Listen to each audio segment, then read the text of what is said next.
It's the issue that's seemingly been a non-issue in the race for the presidency, religion. Reporter Joey Carrera spoke to Valley religious leaders about politics from the pulpit. Both candidates identify themselves as Christians, but after talking with theologians, neither candidate is finding full support from those with strong religious beliefs. When Barack Obama was running for president in 2008, the country was 54% white and Christian, and today that number is 43%.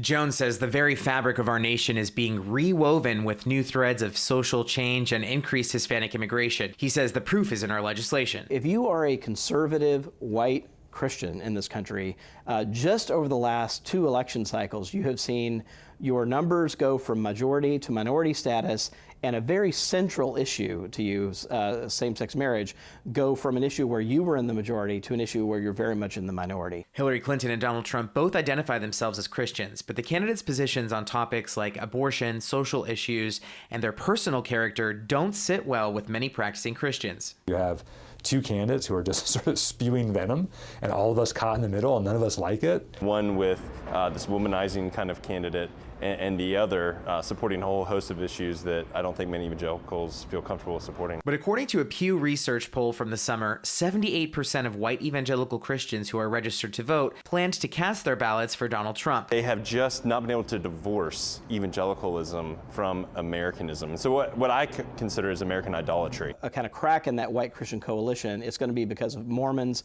white Catholics, and white mainline Protestants are a little more reluctant to get behind Trump. Pope Francis hasn't been shy to share the Catholic viewpoint on building a wall or the Syrian refugee crisis. The social understanding of who we are as a people and what our responsibilities are to one and another in terms of service and support are very well supported by the Democratic Party. But the ballot is filled with a host of ecumenical issues that are equally as important. The Catholic Church has always supported individuals voting their conscience. In other words, really looking at the issues and forming their conscience so they know really what the hierarchy of importance.